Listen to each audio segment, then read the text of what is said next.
Halo, selamat pagi. Selamat berjumpa kembali dalam pelajaran sejarah Indonesia.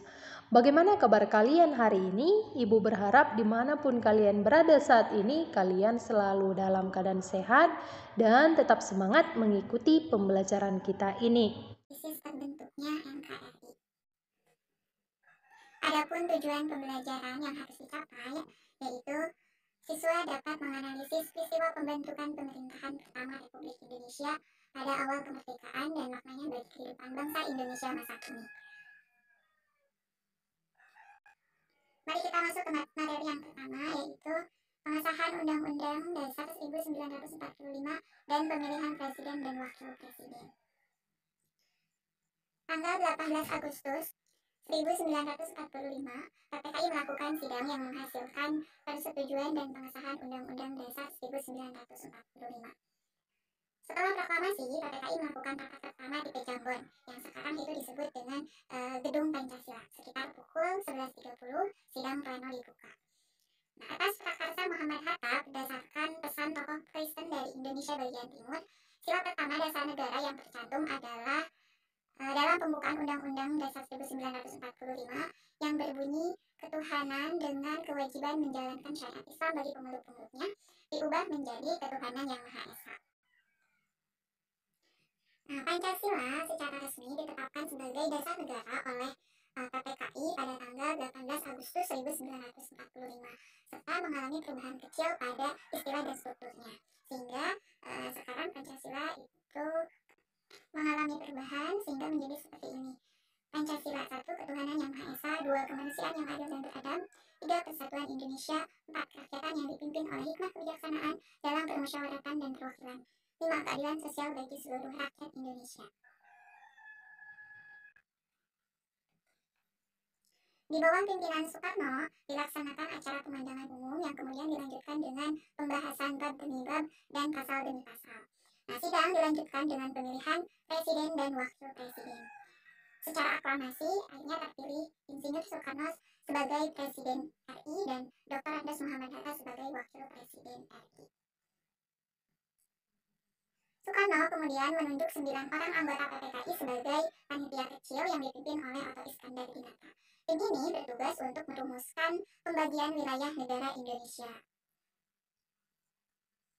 2. Pembentukan Departemen dan Pemerintahan Daerah. Tanggal 19 Agustus 1945, Otto Iskandar Dinata menyampaikan hasil kerja panitia kecil yang dipimpinnya. Hasil keputusannya tentang pembagian wilayah NKRI menjadi 8 provinsi, yaitu sebagai berikut: 1. Jawa Tengah, 2. Jawa Timur, 3. Borneo atau Kalimantan, 4. Sulawesi, 5. Maluku, 6. Sunda Kecil, 7. Sumatera, 8. Daerah Istimewa Yogyakarta dan Surakarta. Sidang dilanjutkan dengan mendengarkan laporan Ahmad Subarjo mengenai pembagian departemen atau kementerian. Adapun hasil yang disepakati, NKRI terbagi atas 12 departemen, yaitu sebagai berikut: 1. Kementerian Dalam Negeri, 2. Kementerian Luar Negeri, 3. Kementerian Kehakiman, 4. Kementerian Keuangan, 5. Kementerian Kemakmuran, 6. Kementerian Kesehatan, 7. Kementerian Pengajaran, 8. Kementerian Sosial, 9. Kementerian Pertahanan, 10. Kementerian Penerangan, 11. Kementerian Perhubungan, dan 12. Kementerian Pekerjaan Umum. 3. Pembentukan badan-badan negara. Tanggal 19 Agustus 1945, di Jalan Gambir Selatan, yang sekarang Merdeka Selatan, nomor 10, Presiden Soekarno, Wakil Presiden Hatta, Mr. Sartono, Suwiljo, Otto Iskandar Dinata, Soekarjo, Wirjo Pranoto, Dr. Buntaran, Mr. Algir Pringgudjo, Sutarjo Kartohardikusumo, dan Dr. Tajuddin berkumpul untuk membahas pengangkatan anggota Komite Nasional Indonesia Pusat atau KNIP. Tanggal 22 Agustus 1945, diputuskanlah mengenai pembentukan Komite Nasional seluruh Indonesia dengan pusatnya berada di Jakarta. Tanggal 29 Agustus 1945, pelantikan KNIP di Gedung Kesenian Pasar Baru Jakarta. Terpilihlah sebagai ketua KNIP yaitu Mr. Kasman Singodimejo dengan beberapa wakilnya, yakni Sutarjo Kartohadikusumo, Mr. Laruhari, dan Adam Malik. Berikut ini foto-foto dari pelantikan anggota KNIP dan Presiden Soekarno ketika memberikan amanat pada pelantikan anggota KNIP. 16 Oktober 1945 diselenggarakan sidang KNIP yang bertempat di Gedung Balai Muslimin Indonesia, Jakarta. Nah, sidang ini dipimpin oleh Kasman Singodimedo. Dalam sidang ini juga diusulkan kepada Presiden agar KNIP diberi hak legislatif selama DPR dan MPR belum terbentuk, sehingga KNIP ini menjadi cikal bakal terbentuknya DPR dan MPR.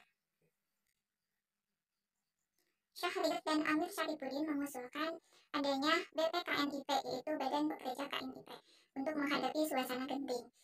Tugas dari BKKNIP yaitu mengerjakan tugas-tugas operasional dari KNIP. Nah, berdasarkan usul-usul dalam sidang tersebut, Wakil Presiden mengeluarkan maklumat yang lazim, yaitu disebut dengan maklumat Wakil Presiden nomor 10. 4. Pembentukan Kabinet. Kabinet Republik Indonesia yang pertama dibentuk oleh Presiden Soekarno pada tanggal 2 September 1945 terdiri atas para menteri sebagai berikut.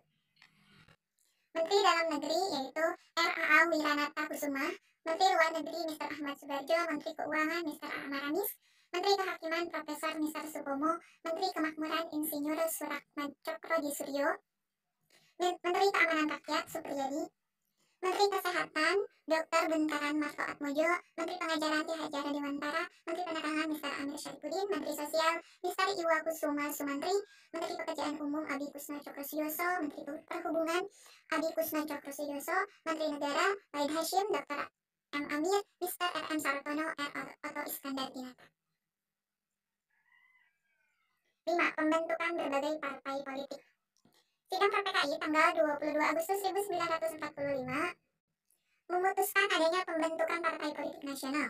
Kemudian terbentuk PNI, yaitu Partai Nasional Indonesia. BPKNIP mengusulkan perlu dibentuknya partai-partai politik.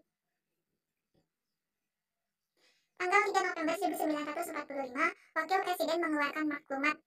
Kemudian berdirilah partai-partai politik di NKRI. Di antaranya yaitu Masyumi berdiri tanggal 7 November 1945, PKI atau Partai Komunis Indonesia berdiri tanggal 7 November 1945, PBI atau Partai Buruh Indonesia berdiri tanggal 8 November 1945, Partai Rakyat Jelata berdiri tanggal 8 November 1945, Parkindo atau Partai Kristen Indonesia berdiri tanggal 10 November 1945, PSI yaitu Partai Sosialis Indonesia berdiri tanggal 10 November 1945, PRS Partai Rakyat Sosialis berdiri tanggal 10 November 1945, PKRI Partai Katolik Republik Indonesia berdiri tanggal 8 Desember 1945, Persatuan Rakyat Marhain Indonesia berdiri tanggal 17 Desember 1945, dan PNI Partai Nasional Indonesia berdiri tanggal 29 Januari 1945. 6. Komite Van Aksi dan lahirnya badan-badan perjuangan. Sukarni dan Adam Malik membentuk Komite Van Aksi yang dimaksudkan sebagai gerakan yang bertugas dalam pelucutan senjata terhadap serdadu Jepang dan merebut kantor-kantor yang masih diduduki Jepang. Kemudian lahir berbagai badan perjuangan lain seperti API yaitu Angkatan Pemuda Indonesia, BARA Barisan Rakyat Indonesia, dan PBI Barisan Buruh Indonesia. 7. Lahirnya Tentara Nasional Indonesia. Sebagai negara yang wilayahnya luas, tentara mutlak diperlukan sebagai benteng pertahanan, di mana terbentuknya TNI berpangkal dari maklumat pembentukan TKR atau Tentara Keamanan Rakyat. Nah, kesatuan TKR ini kemudian berkembang menjadi TNI. Badan Keamanan Rakyat. Dalam sidang KPKI tanggal 22 Agustus 1945 diputuskan untuk pembentukan BKR atau Badan Keamanan Rakyat. Tujuan dibentuknya BKR yaitu untuk memelihara keselamatan masyarakat dan keamanan di berbagai wilayah. B. Tentara Keamanan Rakyat. Tanggal 5 Oktober 1945 dikeluarkanlah maklumat pemerintah tentang pembentukan TKR atau Tentara Keamanan Rakyat. Nah, Urip Sumoharjo diangkat sebagai Kepala Staf TKR. C. Dari TKR TRI ke TNI. Tanggal 1 Januari 1945, pemerintah mengeluarkan penetapan Pemerintah Nomor 2/SD. Isinya yaitu mengubah nama Tentara Keamanan Rakyat menjadi Tentara Keselamatan Rakyat. Tanggal 26 Januari 1946 ditegaskan bahwa TRI merupakan tentara rakyat, tentara kebangsaan atau tentara nasional. 3 Juni 1947, secara resmi telah diakui berdirinya TNI sebagai penyempurnaan dari TNI. Nah, dalam organisasi ini telah dimiliki TNI Angkatan Darat, TNI Angkatan Laut, dan TNI Angkatan Udara. Semua itu terkenal dengan sebutan ABRI atau Angkatan Bersenjata Republik Indonesia. Demikianlah penjelasan singkat dalam video berikut ini. Semoga apa yang telah saya sampaikan tadi dapat bermanfaat dan berguna bagi kehidupan kita sehari-hari. Sampai jumpa di pembelajaran berikutnya. Tetap persiapkan diri kalian baik-baik. Selamat pagi.